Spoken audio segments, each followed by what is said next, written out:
Emlékezetemben megőriztem azt az emberséget, azt a sok tisztességet, amit ebben a században tőle kaptunk.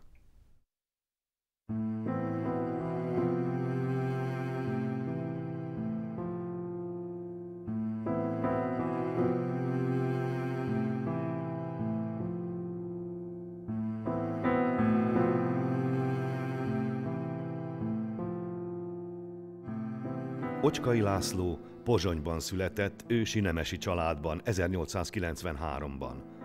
A katonai akadémia elvégzése után az első világháborúban szolgált, ahol súlyosan megsebesült, ezért a katonai pályára alkalmatlanná vált. A Vacuum Oil elnevezésű magyar-amerikai olajtársaságnál helyezkedett el. A második világháború alatt Ocskaynak minden lehetősége megvolt, hogy biztonságban, távol a háború zajától vészelje át a nehéz időket. Ő mégis egy másik utat választott.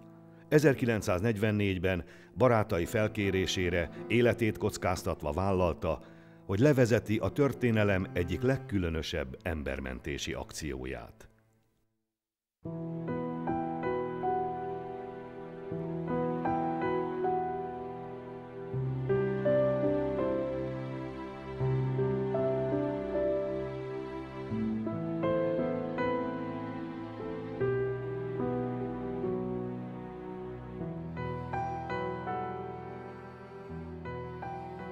...1944 nyarán alakult meg a Munkás Századnál egy ruhajavító üzem. A Síp utcában volt a góc. Úgy emlékeznek, Ocskay volt ezek parancsnoka. Ez az üzem jött át 1944. november 15-én az Abonyi utcai zsidó gimnáziumba. 40 varrógépe volt a Leány gimnázium ipari középiskolájának. Ez volt a fedő alkalom, így mondották, és így volt lehetséges, hogy a nőket is bevonják a munkába, és a férfiakhoz odahozzák a feleségeket, a családot, és még akik velük jöttek.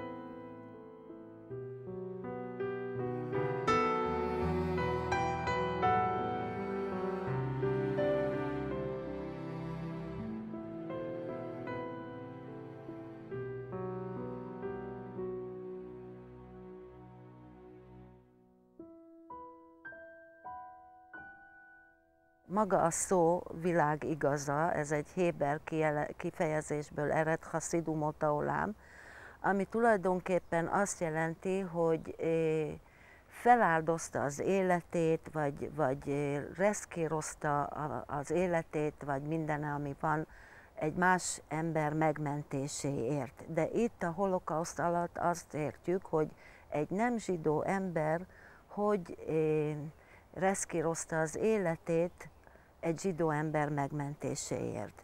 És hogyha most eljutunk valóban Ocskay László történetére. Megmondom őszintén, hogyha itt Izraelben azt megkérdeznék, hogy Ocskay László, hát nem hiszem, hogy valaki is rögtön rávágna, és azt mondaná, hogy igen, hallottam róla. Schindlerről hallottak, Wallenbergről hallottak, nem vagyok biztos, hogy tömegesen válaszolnának Ocskayra. Hát Ocskay László tulajdonképpen kihasználta a saját pozícióját arra, hogy ezeket a munkaszolgálatosokat a családjaikkal együtt megmentse azon a módon, hogy ugye az Abonyi utcán, a zsidó gimnáziumnak a termeiben, osztályban tulajdonképpen ők ott elbújhattak, és ugye minden nap kellett nekik ugye hozni az ennivalót, és tulajdonképpen az történt, hogy ott nem tudták őket elfogni.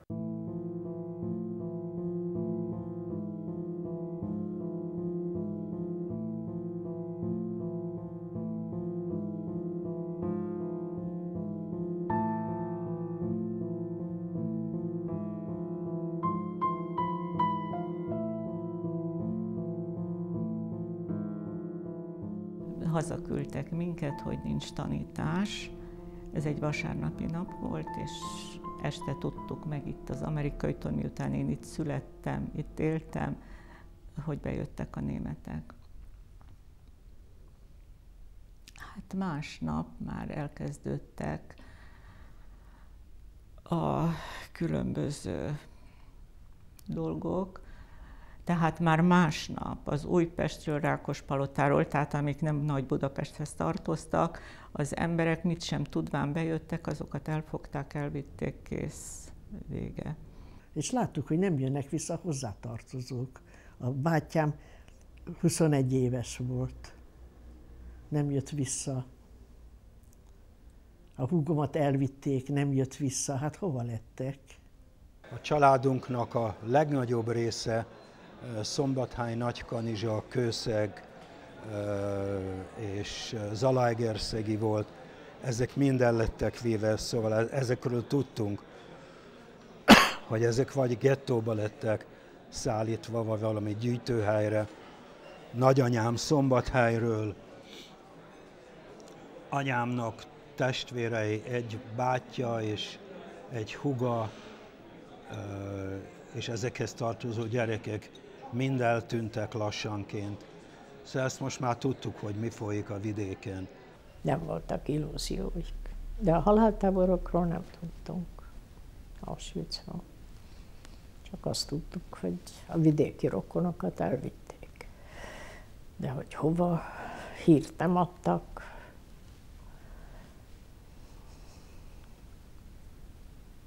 Nem adhattak.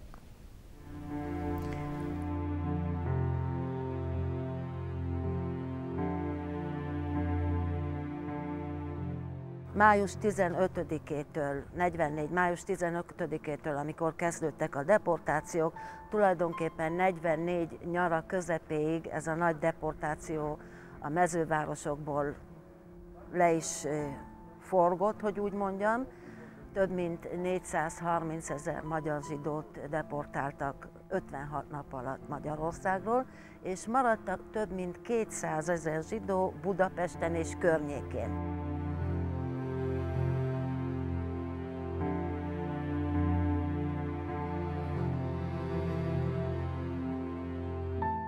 Kellett menni minden nőnek 16-tól 40-ig a kisokpályára bevonulni. Hát akkor még a húgom otthon volt. És erre mentünk, hogy megyünk bevonulni. És anyuka is jött velünk, és ott voltunk egész nap, ez nagyon sok ember volt ott, és a szomszéd asszonyra rákerült a sor, és ment el, és úgy integetett nekünk. Azt mondjuk, jaj, milyen kár, hogy minket még nem visznek. Akartunk mi is már menni. Hát vitték őket a haláltáborokba, de hát ránk nem került a sor. Sokra nem került, és akkor hazamentünk mindnyájan.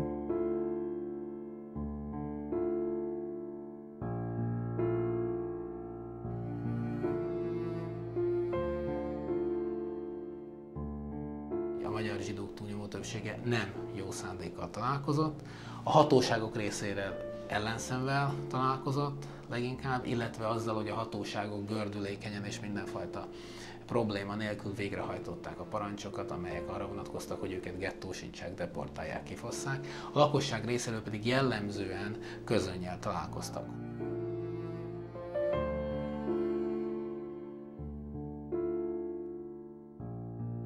Sajnos nem tudok jót mondani az utcai tapasztalataimról, mert a legjobbak így lehajtották a fejüket, a többiek derűsek voltak, vagy elfordították a fejüket.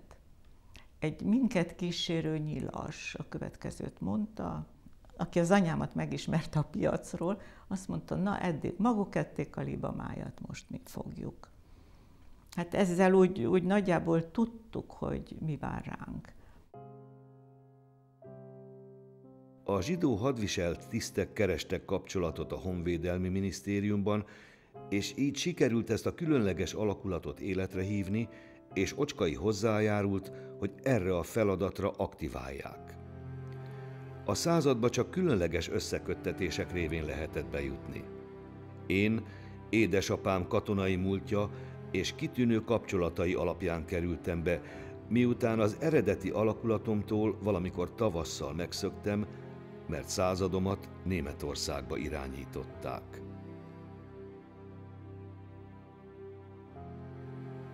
Szüleimmel és nagyszüleimmel a Síp utca 12-ben, majd az Abonyi utcai zsidó gimnáziumban vészeltük át a borzalmas időket. Én akkor 12 éves voltam. Édesapám Stern Sándor a ruhagyűjtő század munkaszolgálatosa volt.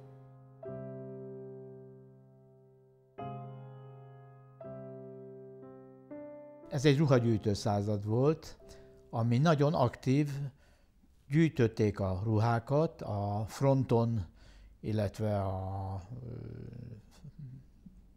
Magyarországon vagy a fronton lévő zsidó munkaszolgálatosok részére, zsidó körökbe, és ezek nagyon aktívan és nagyon szépen dolgoztak. Pokrócokat, ruhákat, cipőt, és ami szükséges egy katonának. Hát máma 92 éves, és 1914-ben született, akkor a háborúban volt kb. 30 éves. A héttükre július 20-án megjelent hirdetésére válaszolok. Én is ott voltam az Abonyi utcai gimnáziumban. 1944-ben én egyedül voltam ott, mert az egész családom elpusztult. És valami tiszt egy iskolába vett sok embereket, sok zsidó embereket vett be, és mindenkinek csinált valami hamis papírt, és az segített neki, az volt nekik mentőpapír, hogy a nyilasok és a nácimok nem vigyek el deportálni. Ezen igazolvány birtokosa, aki személy azonosságát a fenti alakulat által kiállított Zsolt könyvvel igazolja, a Magyar Királyi Honvédelmi Minisztérium ilyen és ilyen számú ruhagyűjtő századának kötelékébe tartozik, és a munka közben keret hiányában kísérő nélkül is közlekedhet. Ruházata polgári. A Honvédelmi Minisztérium nem tudom milyen számú pecsétje van rajta egy helyen, ahol ott van Ocskai László aláírása. Ez nagyon szép dolog volt, nagyon értékes dolog volt, mert eszem ágában se volt ruhákat gyűjteni. Teljesen szabadon jártam, és jöttem és mentem. Kivételezettek voltak, tehát bementek a gettóba, és kijöttek a gettóból, ami nagyon ritkaság volt akkoriban zsidóknál. Zsidókat egyáltalán nem volt, és azt hiszem, hogy ők voltak az egyedüli zsidó egység, akiknek megvolt ez a lehetőségük be ki a gettóba. Apám az a munkásszázadnak volt a tagja, és mint olyan a családtagokat is elhozhatja. Azaz mindkét szülőm és a nővérem és én együtt mentünk oda lakni. Amikor a november elején az apám úgy látszik lepénzelte, vagy valahogy egy keretlegényt küldött értünk a Vilmos Császár útra, és egy kis kocsit. És a kis kocsira fölpakoltunk, főleg ilyen kézikocsit, főleg az ágyneműinket, és azzal vittük. És a keretlegényt Bódi bácsinak hívták. És a Bódi bácsi kapott egy üveg szilvapálinkát. És azt a Vilmos Császár úttól az Abonyi utcáig 1 litert megivott. Úgyhogy végül is mi támogattuk be őt az Abonyi utcába. Olyan részeg volt. Ezeknek volt beutalásuk, akik oda bementek. Nekünk nem volt. Ellenben az őr jött-ment, és mikor ment balra, én bementem. Azt mondtam, én akarok bemenni, mert nekem kell beszélni a főnökkel, vagy már nem tudok jól magyarul, bementem az udvarba, és anyukám meg azt mondja, hagyjam, hát az a lányom, és utánam jött, és így bent maradtunk. Tehát akkor oda az apám, az anyám, a holdbeteg bátyám, én, 2 nagyszülő mentünk az Abonyi utcába, és az édesapám, aki orvos volt, és már korábban is dolgozott ennek a ruhagyűjtő század egészségügyi részlegének. Ő lett ott akkor kialakított kórháznak a vezetője. Ilyen magas, hát nem olyan kerítés volt, mint ma, hanem ilyen magas deszka kerítés volt, katonai őrizettel, és szembe egy nyilasházzal. És persze, hogy nem engedtek be, mert nekünk nem volt papírunk. És akkor az apám, aki egy jól megtermett, nem kövér, de jól megtermett ember volt, és mindent megtett volna a családjáért, neki szaladt a faajtónak és a fadeszkának, és bementünk. És akkor ott, hát megmondták, hogy így nem lehet, és akkor hallottam ezt a nevet, hogy ocskai századostól kell egy engedély. Ez páratlan volt, mert a családtagok vagy a gettóba kerültek volna, vagy a Dunába lőtték volna, innen a Lipotvárosból.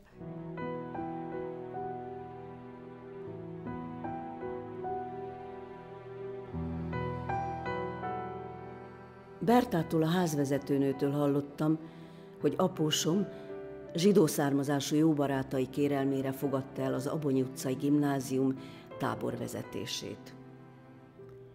Eleinte nem akart hallani erről a pozícióról, de a zsidó barátai állítására, hogy egyedül ő benne reménykednek, s hogy jó összeköttetései segítségére lehetne a tábor lakosságának, végül elvállalta a tábor vezetését.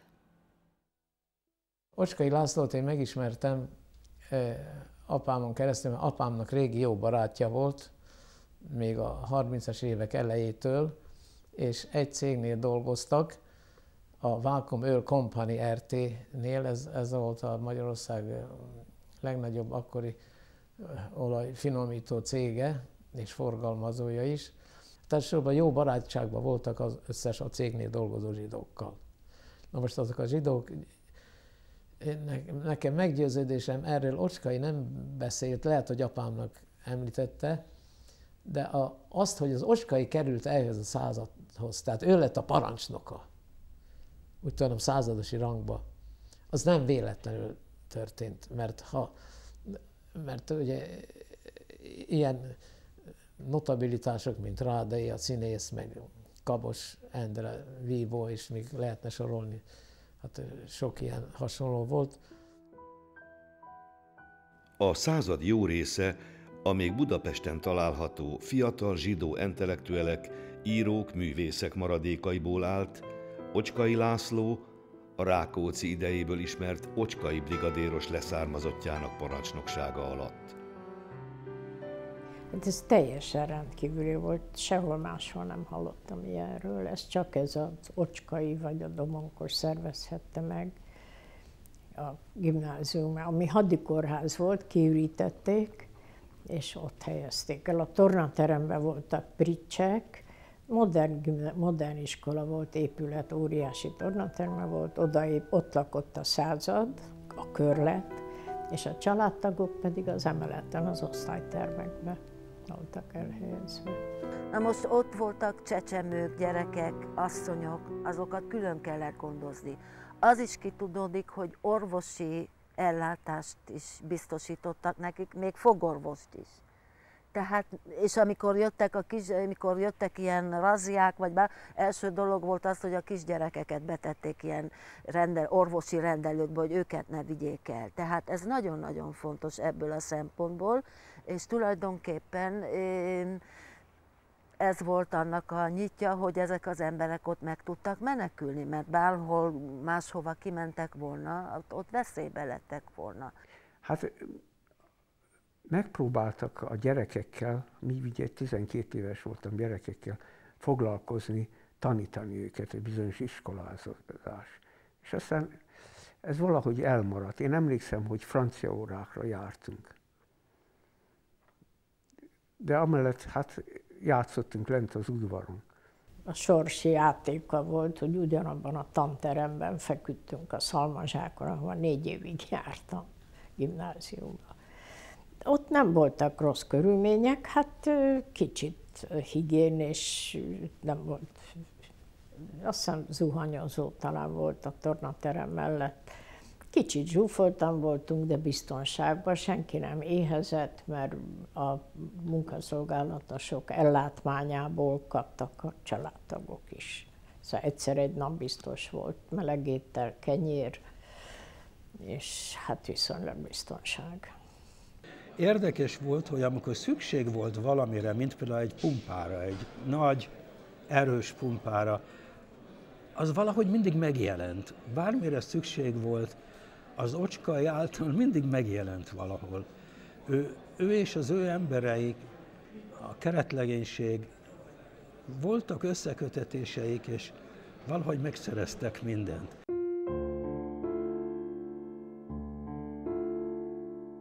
Teherautóval szállították föl az élelmezéshez szükséges nyersanyagokat.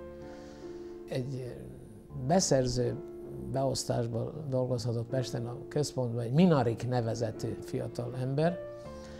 Na most ez a Minarik minden alkalommal az igényeket fölmérve a századnál, vagy a gettónál, hát ugye pontosan én nem tudom a szervezés belső titkait vagy részleteit, de lejött személyesen, hogy hány mázsa liszt, mennyi cukor, krumpli, mák, bab, szóval sorolhatnák még vagy 20 féle ilyen élelmiszer,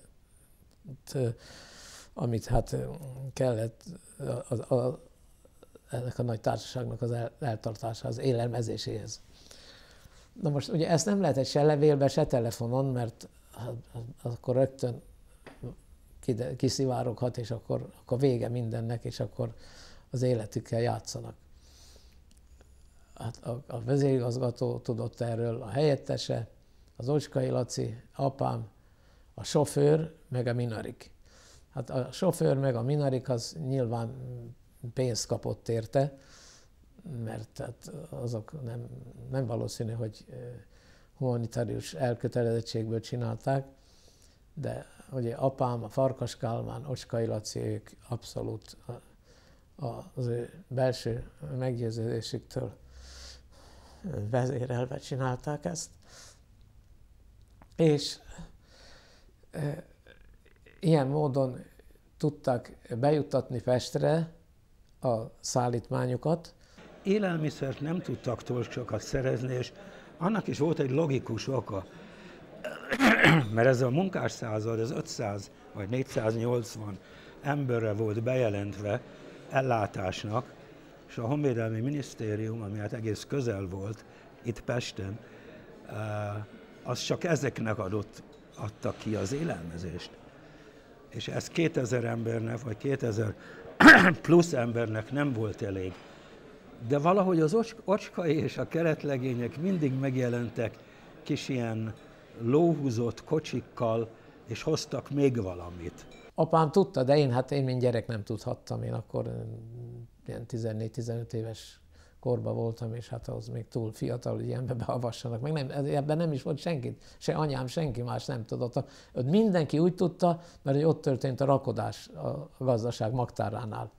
Oda előkészítették a Minarik által lehozott megrendeléseket, és ott pakolták föl. Általában éjjel ment a szállítás, szóval már sötétedés után indult vissza a teherautó, mert az is ugye, kicsit növelte a biztonságot. Kisebb volt a forgalom, meg a láthatóság is, ugye. És úgy tudták, hogy a pesti központban dolgozó tisztviselőknek viszik az élelmet, mert hát ott is az óhatatlan, hogy fölmerül mindenkibe, hogy miért hordják Pestre, hát kinek viszik, hát a tisztviselőknek, és ez teljesen hihető volt. Szóval ez így történt. Ezt utána mesélt el apám is, meg az Ocskai Laci is. Férjem is, én is emlékszünk, hogy a munkaszolgálatosok egy bizonyos Ocskai nevű főhadnagyhoz tartoztak. De hogy az illetőnek milyen szerepe volt ebben az egész menekítési akcióban, arról soha nem tudtunk meg semmit. Egy bizonyos, ennek a mintegy 1,5 ezer embernek a menekítése igen alaposan volt előkészítve. Az épület egyik szárnyában valóságos kórház, orvosokkal, életfontosságú gyógyszerekkel. Volt fogászati felszerelés, fogorvossal vagy technikussal. Vörös kereszt működött, melynek keretében napközi féle is volt az elég nagy számú kisgyerek részére. De apámtól tudtam, és anyám tudta, és a nővérem tudta, hogy Ocskai a parancsnok, és hogy ő az, aki a legvégső szavat mondja mindenben, hogy kivel kell összekötetésbe lépni a városban, milyen ügyben, vízügyben, vagy élelmezési ügyben. Szóval abból kétség se volt, hogy Ocskai a főnök. Hogy valamikor decemberben, nem tudom már, mikor megjelent egy nyilas, karszallagos, géppisztolyos fiatalember, 14. kerületi Nyilasháznak valami főembere, aki közölte, hogy az apámért jött. Hát mit akar egy orvostól, egy kórház vezetőtől? És akkor kiderült, ő elmondta, hogy elfogtak itt egy embert, akinél volt egy levél, ami az én apámnak szólt, és ennek az volt a lényege, hogy ő, aki orvosként és emberként annyi emberen segített, és annyi emberrel tett jót, segítsen neki vagy a családjának. Hát ugye ez volt a legnagyobb bűn, hogy valaki rendes ember volt, segített az embereken, megmentett embereket, hát azt meg kell ölni természetesen, nyilas ideológia szerint. Jó, hát azt a megölnit ő nem mondta, hanem azt, hogy szedje a cuccát és az értékeit, de minden értékeit, hát nem volt már nekünk ott semmi értékünk, zárójel, de szegénykém vette a botját a hátára, egy hátizsákot, és akkor hiába mondta neki, hogy de így, de úgy menni kellett. És akkor ő ment kifelé, az udvaron, hatalmas nagy udvara van ennek a volt zsidó gimnáziumnak, és meglátta az apu ott az Ocskait, aki véletlenül, teljes véletlenül ott volt az udvaron. És akkor sasszézott egy kicsit, nem a kiskapun ment, hanem megpróbált sasszézni, és odaszólt neki, hogy százados úr, elvisznek. Magát kiviszi el. Hát a fiatal ember, ugye a nyilas karszallag géppisztoly, és az Ocskai odament, és azt mondta, hogy ezt az embert nem, mert ez a vezetője, ez egy hadirokkant, és ez a vezetője ennek a kórháznak, ezt nem lehet elvinni. Nem érdekel. Odébb lökte az Ocskait, és akkor az Ocskai elrohant, és odahozta az egyik SS, nem tudom kit, aki végül is elzavarta ezt a nyilas, meg ugye neki volt erre hatalma az Ocskainak, csak jó indulata volt és segítőkészsége. És ezt a fiatal embert, ezt a nyilas keresztes embert elzavarták, apám visszajött és megmenekült. Na most ez egy fantasztikus történet. Egyáltalán emberileg egy fantasztikus történet, és a mi családunk életében pedig, hát ugye nálunk minden az apám volt, ő volt a paterfamiliás, az orvos, az ember, az apa. Tehát a mi életünk valahogy egész máshogy alakult volna, hogyha őt akkor megölik. Nem könnyű erről beszélni. Az Ocskaival úgy találkoztam, hogy ő minden második, harmadik nap körülment, és megnézte, hogy az ő emberei mit csinálnak, és hogy vannak. És kérdezősködött, hogy minden rendben van-e, hogy kapnak-e elég eledelt, hogy el vannak-e foglalva, hogy tudnak-e a családtagjaikkal érintkezni. Szóval jó indulatúan kérdezte az embereket, hogy mit is csinálnak az én alattvalóim, valahogy úgy. Jött egyszer be, és én is ott voltam a varodába, és akkor mondták, hogy Ocskai, fölállni, és mindenki fölállt. Erről azt mondta, meg ha én jövök be, a nőknek nem kell fölállni. És mellettem állt, és engem megölelt, és én olyan büszke voltam rá, emlékszek. Hát ő volt az ő, ami megmentünk, és emlékszem, hogy az egyenruháján egy ilyen 3/4 barna kabát volt, egy szörmével a nyakába, de egyenruhába volt, és a sapkája is az egyenruhája volt. És ott járkált, és főleg beszélt a hadviseltek bizottsága embereivel. Hát mi persze Istennek tartottuk őt.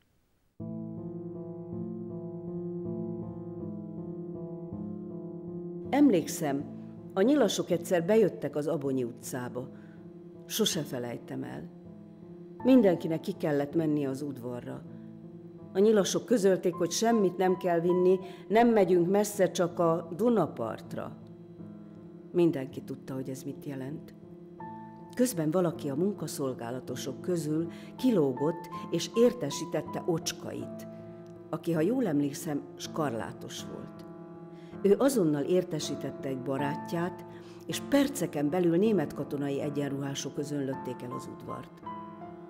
Mondanom sem kell, mit éreztünk, mikor a német katonákat megláttuk a nyilasok gyűrűjében. Gondoltuk, hogy már a Dunapartra se kell menni. A dátumra nem emlékszem, hogy nagy zajjal berontott egy ilyen nyilas, zöldinges csoport. Berohantak a kapun keresztül, hogy ki engedte be őket, vagy hogyan jöttek be, azt nem tudom.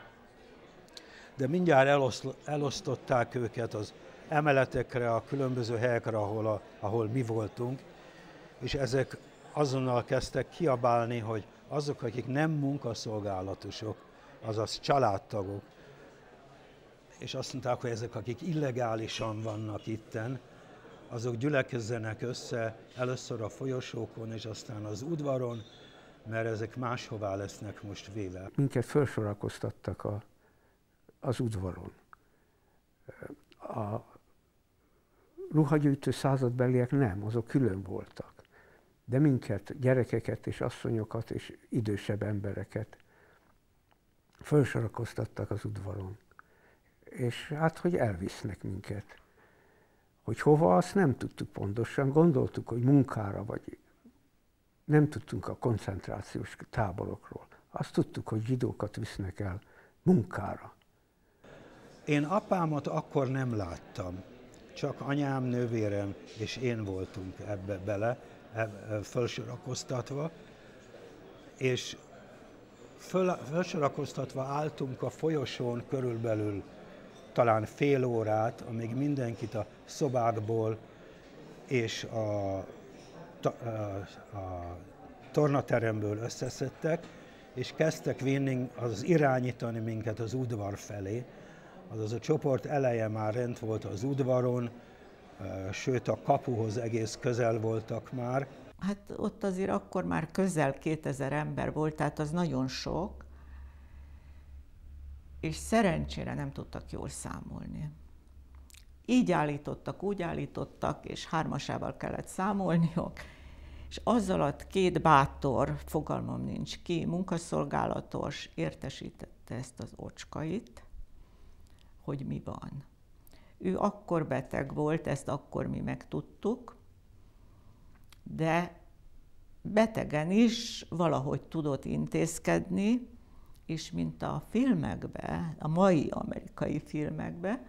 A kapu kicsapódott kívülről befelé, és egy ilyen háromkerekes, rettentő hangos motorkerékpáros SS feldgendarm, ezek a táblákkal a nyakukon, az volt az öltözékük, zöld egyenruhában, zöldes egyenruhában, és ez a tábla jelezte azt, hogy ők tábori csendőrök. Ez beugrott, beszaladt az udvarra. Lobogtatott egy parancsot, és közölte, hogy mától kezdve mi a 9. SS hadosztályhoz tartozunk, és mint ilyeneket a magyar hatóságok nem vihetnek sehová, mert hozzájuk tartozunk. És kirúgták a nyilasokat. Azt mondták nekik, hogy aus, aus, aus, de azonnal, és nyomták őket ki a géppuskával, a gépfegyverrel, és ezek azonnal elmentek, szóval egy pillanatra se ellenkeztek. És ettől kezdve SS őrség állt a kapuba.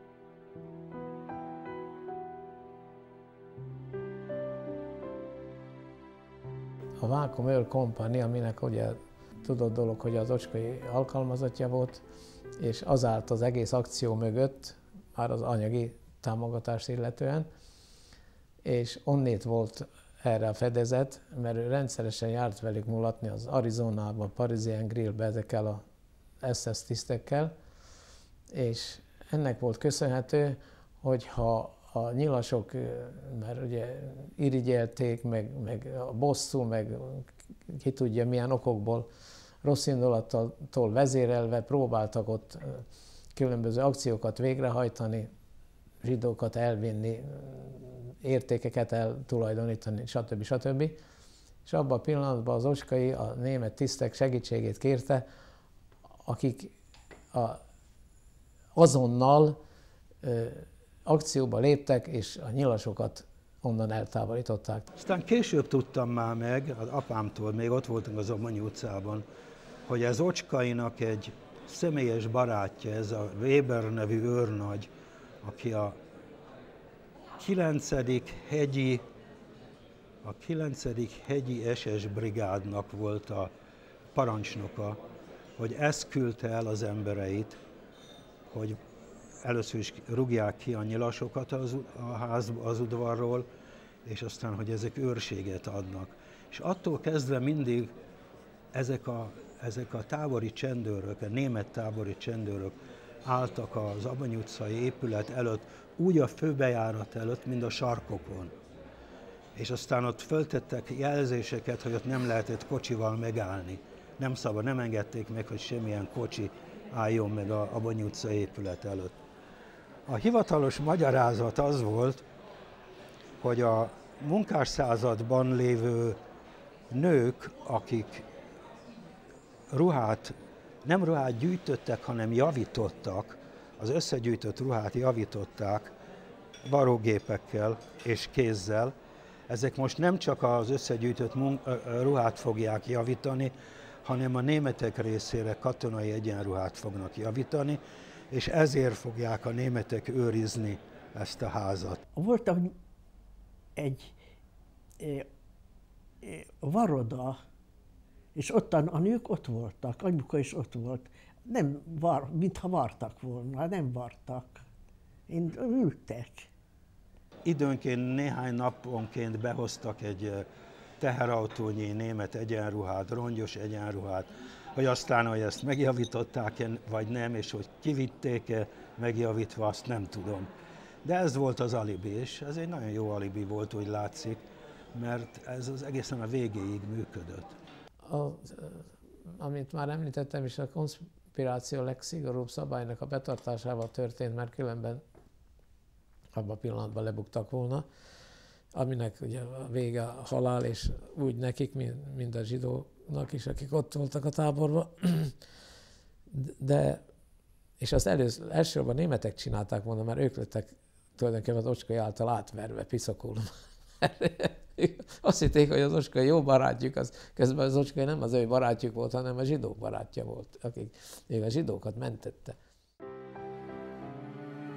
Bár a ruhagyűjtő század pontos létszámára már nem emlékszem, talán 200-an voltunk, de sokféle ügyeskedéssel a század tagjainak nagy része a családját is magával hozta, mind a Síp utcai körletbe, mind pedig az Abonyi utcában lévő zsidó gimnázium épületébe. A század megalakulásának hírére egyre többen kerestek fel bennünket, és mire a lista elkészült, már körülbelül 1500-an lehettünk. Na most ezek az SS-ek ott velünk nem foglalkoztak, csak a nyilasokat kergették el, amikor megjelentek, tehát ennyi volt a kapcsolat. De karácsonykor, amikor ott lenn nagy bombázások, az már az ostrom teteje volt. Hát aki ezt nem élte át, az nem tudja, ez micsoda.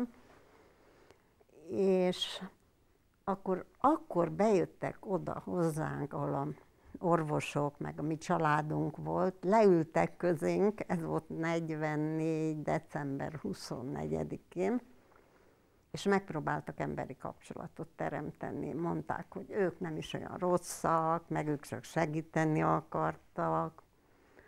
Meg ugye, hogyha bejönnek az oroszok, mi ezt segítünk, meg is ígértük, és komolyan is gondoltuk, mert a mi életünket, mert aztán eltűntek, szóval nem tudom, mi lett velük. De az volt az egyetlen emberi kapcsolat. Hát azok is emberek voltak, szóval, és ez ilyenkor derült ki, amikor már ők is bajba voltak. Na most a képhez tartozik, és ezt pontosan definiálni nem tudjuk mikor, de a város körülzárása, a szovjet körülzárása után a németek is dekkoltak. Tehát ott se akart mindenki hősi halott lenni, és ott kinn abban a zuglói részben tudunk, hogy több kisebb egység meghúzta magát, amelyik valamilyen látszat feladattal, hogy műhely, hogy javítókapacitás, hogy raktár, hogy ilyen-olyan bázis, élte ott a maga életét, és maga módján megpróbálta túlélni a dolgokat. Tehát itt lép be az Ocskainak a biztos német nyelvtudása, az úgynevezett első világháborús bajtársiasságra való hivatkozás, és így tovább, és a nyilas kószáló bandákkal, betörésekkel, terroristákkal szemben, ha kellett, ő tudott német védelmet is igénybe venni, mert ezeknek az akkori kifejezéssel élve dekkoló németeknek se volt érdeke az, hogy ott bármiféle fölfordulás legyen, vagy ott feltűnés legyen a Zabonyi utca környékén, tehát itt ezt a tényezőt is látni kell, tehát egy adottságnak a kihasználása volt, amit Ocskai nagyon jól oldott meg. Az egyik osztályteremben voltunk Szent Karácsony este, és megjelent a Weber, meglepve nem tudom honnan jutott Pezsgő is ott mindenkinek, és a Weber fölköszöntötte az ott lévőket. Hát itt nem volt mindenki, aki ott az épületben jelen volt, voltunk talán 20-25-en, akik abban az osztályban voltunk, fölköszöntött bennünket, és mondván, kívánom, hogy a német győzelemmel, és jöjjön meg a maguk szabadság. Ez egy kicsit nem fér össze ez a két gondolat, de ezt mondta a Weber, és nagyon meg voltunk hatva. Összekötetés alapján kértem, hogy nézzék meg a berlini SS archívumot, ami most is létezik, hogy van-e nyoma ennek a Webernek, és nincs. A 9. hegyi SS batálionnak a népsorában nincs Weber. Azok a katonák, akik őrizték a Abonyi utcát, azok a német katonák, azokkal lehetett magyarul is beszélni, tudtak magyarul, míg az egyik azt mondta nekem, mi nem akarunk háborút, Hitler akarja a háborút. Én emlékszek, hogy egyik azt mondta. Hát persze, a magyarok magyarul tudtak, svábok lehettek. Pedig én bizony igazában mondva, én ma nem tudom, hogy létezett egy ilyen Weber. Az, hogy volt egy ilyen Webernek fölöltözött valaki, aki hozta a katonákat, ez igaz, mert azt láttam. De hogy az Weber volt-e, vagy nem volt, nem tudom. Mikor már nagyon közel voltak az oroszok, akkor kezdték levenni ezek a németek a egyenruhát, civilbe öltöztek, és valahogy úgy a magyar keretlegények is, nem tudom, hogy történt, de vagy lassan eltűntek. Most az még nagyon érdekes, hogy hova tűntek ezek a kapuőreszeszek. Nem tudom. Ezek felszívódtak. Tehát amikor a keleti körül már harcok voltak, aznap éjjel az őrök eltűntek. Tehát egyszerűen eltűntek. És mi elkezdtünk aggódni, hogy nincs, aki ránk vigyáz. Olyan hírek is keringenek ma, hogy ez az ember, ez a csapat, ez a 9.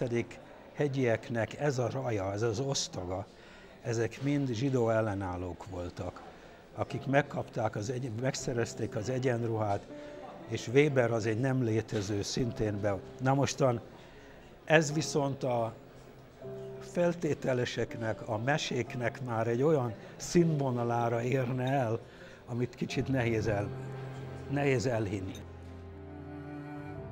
Amire emlékszem Ocskaival kapcsolatban, csak pozitív emlék. Tevékenységének lényegét, mely a századhoz fűzte, abban tudnám kifejezni, hogy feltétlenül hozzájárult ahhoz, hogy ezt a ruhagyűjtő századot egybetarthassuk, hogy nem küldte ki bennünket Ukrajnába, hogy Budapesten maradhattunk, bár a legnehezebb körülmények közt, figyelembe véve Budapest ostromát és mindazt a borzalmat, ami ezzel járt. Ordított ottan nyilván, gondolom én velük, és olyan stílusban beszélt, hogy a legkisebb nyoma se legyen annak, hogy ő ezt segítő szándékkal viszi ezeket a dolgokat, és az egész tábornak, a századnak az ügyét. Ott ő meg kellett ezt játsza magát, hogy így mondjam. És amit Laci nagyon intelligens ember volt, én gondolom azt, hogy nagyon jól meg is játszotta a kegyetlen parancsnokot, aminek végül is nem volt semmi következménye, sőt, hát csak pozitív következménye, mert negatív nem. Na de hát ez el kellett játszani ezt a szerepet. És hát ki gondol arra, aki mondjuk ott dolgoztatja őket, meg szidja, átkozza, meg nem tudom, miket módszereket használ, hát akkor, és megy a munka, a németek meg vannak elégedve, hát akkor kiköthetett volna ebbe bele? Vagy kinek szólt volna a szemet, kinek tűnik föl, hogy itt valami nem stimmel? Hogy pont egészen pontosan Ocskay hogy kerülhetett erre a posztra, erre nincs igazán adat vagy irat, azért sem, mert ő sebesült volt az első világháborúban, húzta az egyik lábát gyakorlatilag, tehát ő nem lett volna köteles ilyen szolgálatot teljesíteni, de valószínű, mint jó néhányan mások, erkölcsi alapon vállalta ezt a kihívást. Talán ez a szerencse, hogy neki volt ez a sérülése, mert ezáltal őt már nem vihették el mondjuk egy tényleges kombattáns alakulathoz, és ezért került ebbe a helyzetbe, és ez még segítségére is lehetett abban, hogy a zsidó munkaszolgálatosokhoz tették, mint hadirokkantat, kvázi hadirokkant volt. Amíg az Abonyi utcában voltam, és az előtt, mielőtt bekerültünk oda, soha nem hallottam arról, hogy valakinek fizetnie kellett volna, hogy ebbe az előnyös munkásszázadba bekerüljön. Én az ő nem csak a megjelenésében, hanem aztán az intézkedéseiben is láttam, érezhettem azt az emberséget, ami nagyon ritka adottsága volt annak idején egy magyar királyi katonatisztnek. A kiváló emberek között az egyik legkiválóbb ember, mert azért, amit csinált, azért neki semmiféle anyagi előnyt nem adtak.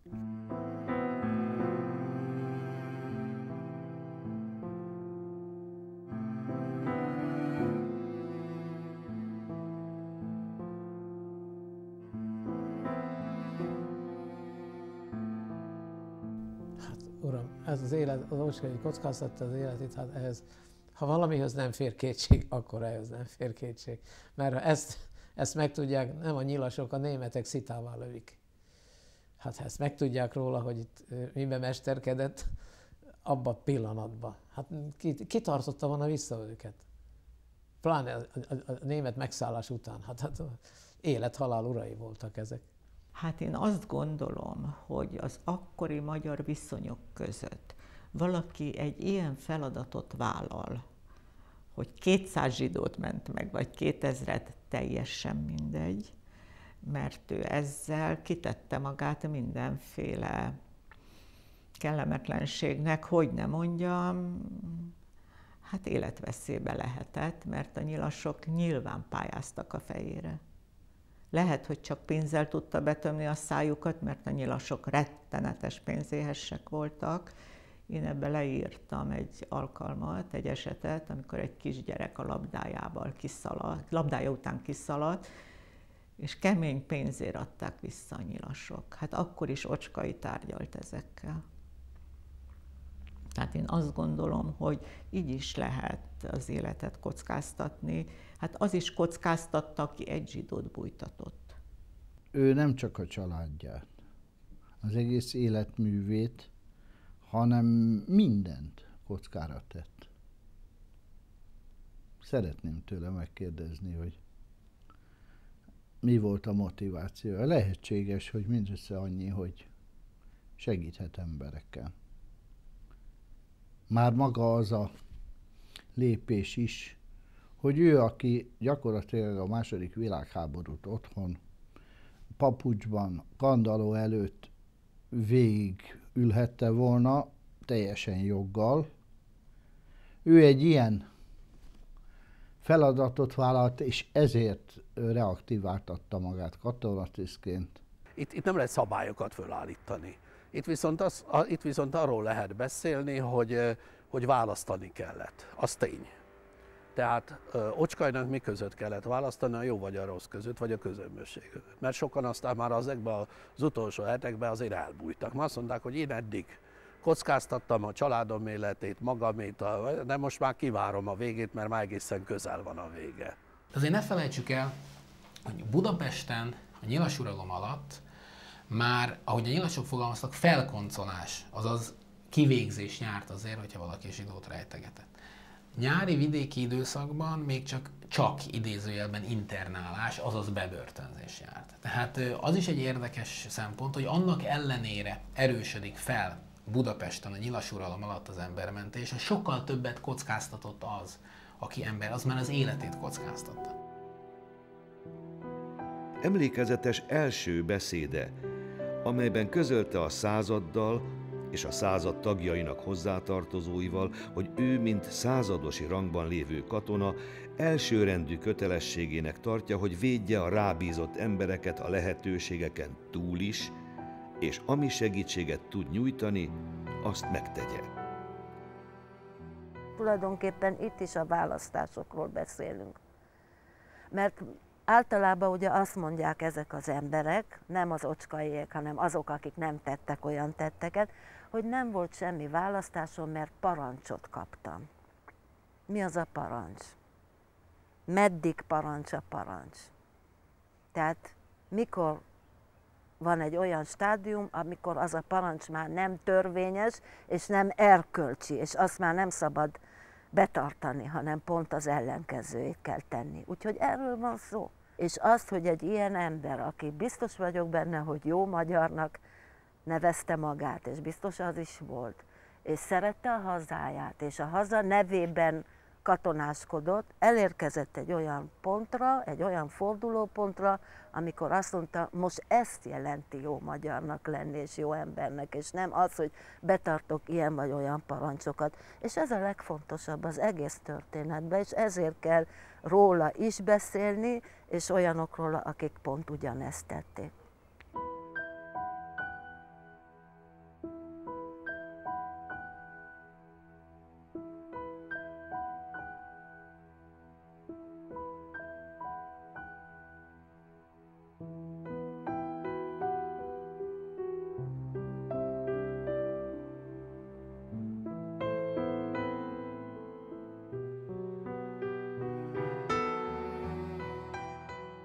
Az én elképzelésem szerint csak arra tudtam gondolni, hogy biztos elment külföldre. Csak erre tudtam gondolni. Szereplése, semmilyen szerepe nem volt, újságokban, rádióban, stb. Nem beszélt róla senki. Ennek következtében én nem tudok többet. Én előlem eltűnt, mint egy mesebeli lény, mint ahogy eltűnt a Raoul Wallenberg. Senki nem tudott semmit. Tehát sem a fővárosi tanács, sem a budapesti hitközség, sem hadtörténeti levéltár, mintha úgy felszívódtunk volna, és én hiába mondtam, de 2000 ember azért volt. És nem. Nem kedvezett ennek a légkör, és ahogy tabuizálták az egész holokausztot, hogy ezzel nem foglalkoznak, és erről nem beszélünk, és a zsidóságunkról se beszélünk, a származásunkról se beszélünk, mert úgyis a nemzetiségi kérdést, a vallási kérdést a kommunizmus automatikusan megoldja. Hát akkor nem fér bele ez a dolog, és nem fért bele ez az emlékezés sem.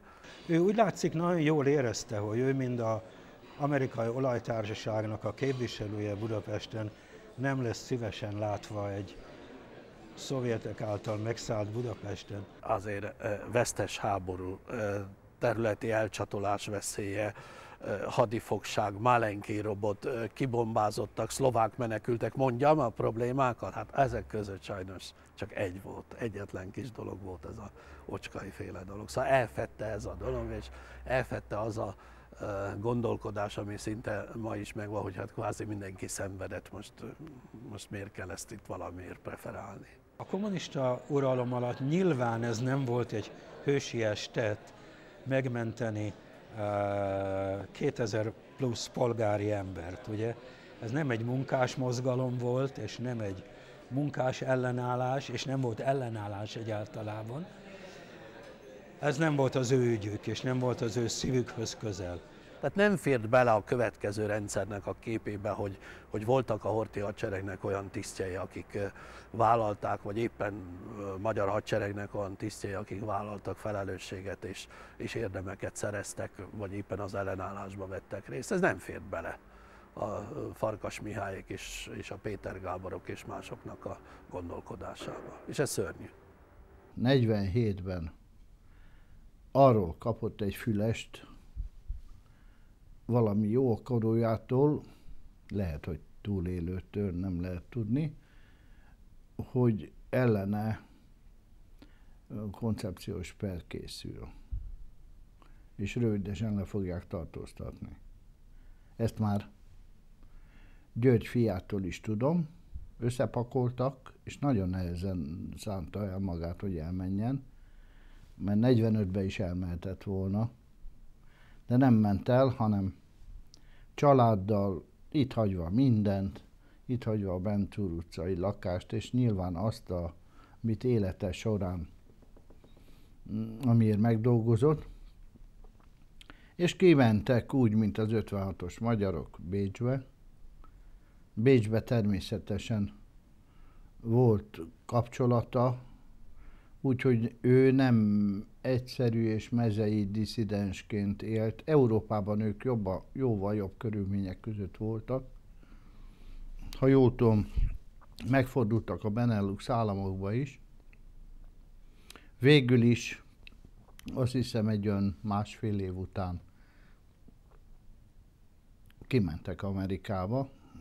Rettenetes szegénységben nem tudott olyan állást kapni, amiben érvényesülhetett volna, úgyhogy egy bizonyos időben éjjeli őrként dolgozott, valahogy megkapott egy amerikai nyugdíjat, abszolút minimális $100 havonkénti nyugdíjat az olajtársaságtól, és nagy szegénységben halt meg, és el van temetve Kingstonban.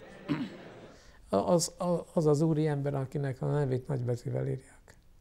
Szóval nem, ő egy kimondott úriember volt, és hát szerény volt. Szóval, hát itt is már végül is ebből is nagyobb tőkét kovácsolhatott volna ő, ha akar. Hát gondolj el, hogy ezt a nagy dobra veri, és csak egy pár zsidót bevonat, csak a cégtől, mert ott ugye idegenek is, hát a Rádai, meg ez a csomó más ember a 2000-ből, annak csak is minimális töredéke volt a cégbeli, az mind idegen volt neki. Hát ezekből összetoboroz 10 embert, akkor ő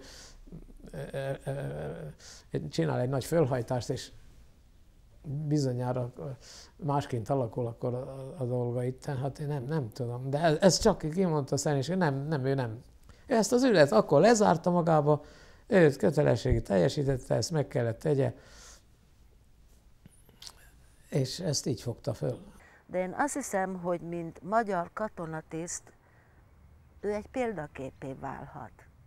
Tehát ezt a vonal, nekem ez személyesen ez a vonal, ami nagyon fontos, hogy igenis voltak ebben a helyzetben is, és ezekben a körökben is olyan emberek, akik nem bólogattak a parancsra, hanem a szívük szerint működtek. És ez az, ami személyesen nekem egy nagyon fontos üzenet.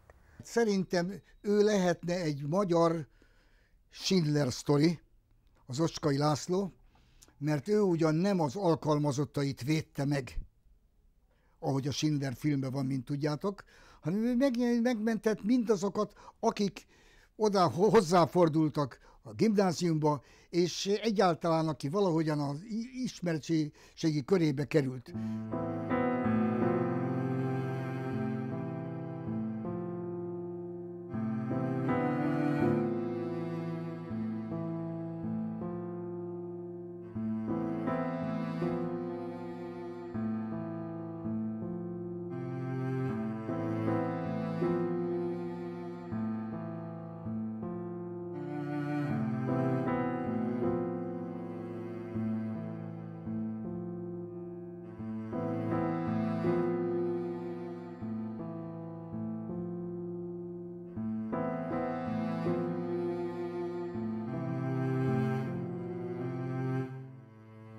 A zsidó vallásban van egy olyan, én nem vagyok vallásos egyébként, de van egy olyan nagyon jó dolog, hogy akinek a neve valahol fel van vésve, azt nem felejtik el. Ugyanúgy, ahogy emlékezik, mert ez egy parancs a zsidó nép egész koncepciójában, a parancshoz zöhor, hogy emlékezz arra, ami történt veled, ugyanolyan kötelező erejű a Biblia szerint a zsidó népre, hogy azokra is emlékezzen, akik jótevői voltak. Mindenkit végül is, aki azokban az időkben kiállt a zsidók mellett, azoknak kijár a dicséret, a köszönet, sőt, több is. És hogy a Yad Vashem nem ismert el, meglep a dolog. Én magam is megtudtam, hogy nem akarták elismerni. Ez valószínűleg az egyik ok, hogy egyszer nem hitték el. 2000 embert nem lehet Budapesten megmenteni német segítséggel. És ha lehet, akkor azt mondták, hogy ha ez tényleg így történt, akkor ez nem ő mentette meg tulajdonképpen, hanem a németek. Ezt viszont nem, ezzel viszont mi nem foglalkozunk. Tehát ez valóban egy hatalmas nagy tett, de amikor ott vannak a papírok, akkor rákérdezhetnek arra, hogy mit jelent az, hogy a németekkel is volt kapcsolata. Tehát itt próbálom ecsetelni, hogy mik azok a nehézségek, amik felötlethetnek a bizottság előtt, és rákérdeznek, milyen kapcsolatai voltak ezzel a németekkel pontosan. Úgyhogy akkor azt meg kell magyarázni. Most a Yad Vashemhez az kell, hogy 2 élő tanú legyen. Na most miután itt nem 2 élő tanú volt, hanem mondjuk 20, mégis ez az SS kapcsolat, gondolom, nem volt eléggé tisztázott.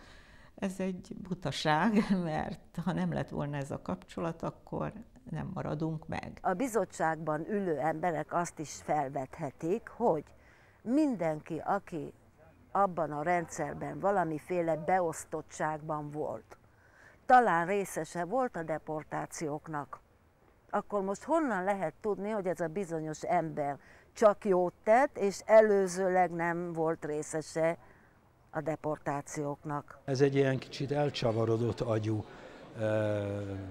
értelmezése a dolognak, és hát ez bizonyos évekig tartott, amíg ezt le lehetett győzni, és tulajdonképpen akkor tudtam ezt csak legyőzni, amikor megtudtam, hogy az Izrael magyarországi nagykövete, egy hölgy, akivel én beszéltem, és akihez eljuttattam az anyagot, kiderült, hogy az ő anyja is, egész véletlenül, az ő anyja is Abonyi utcában élte át a háborút, az ostromot. De végül is győzött az igazság, vagyis Ocska igazsága és Faludi igazsága, és hát jelenleg én már láttam, ott van fölvésve a neve, tehát ő elfoglalta a helyét abba a panteonba, ahova tartozik.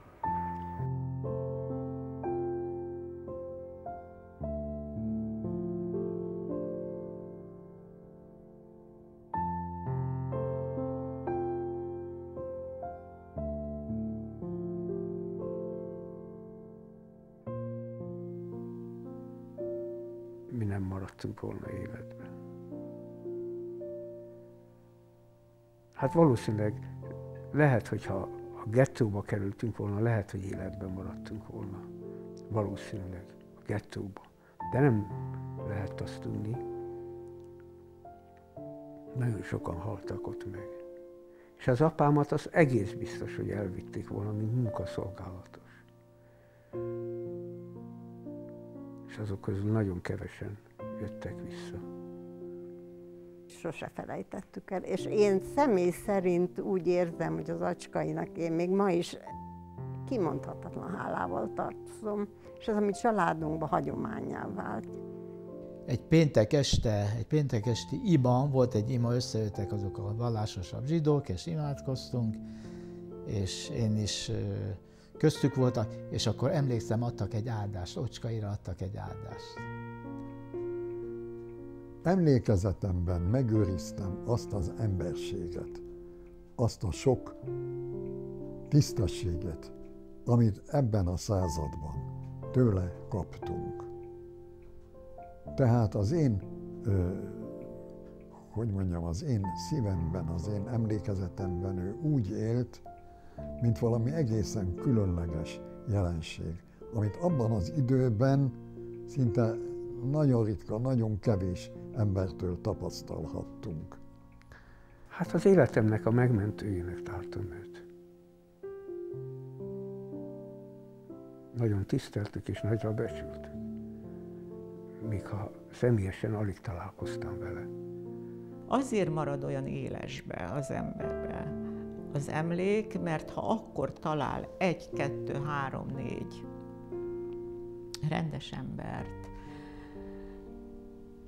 akkor az az a minimum, hogy megköszönöm. Hát most is megköszönjük, hogyha segít egy nehéz csomagot. Akkor az élet volt a legnehezebb csomag.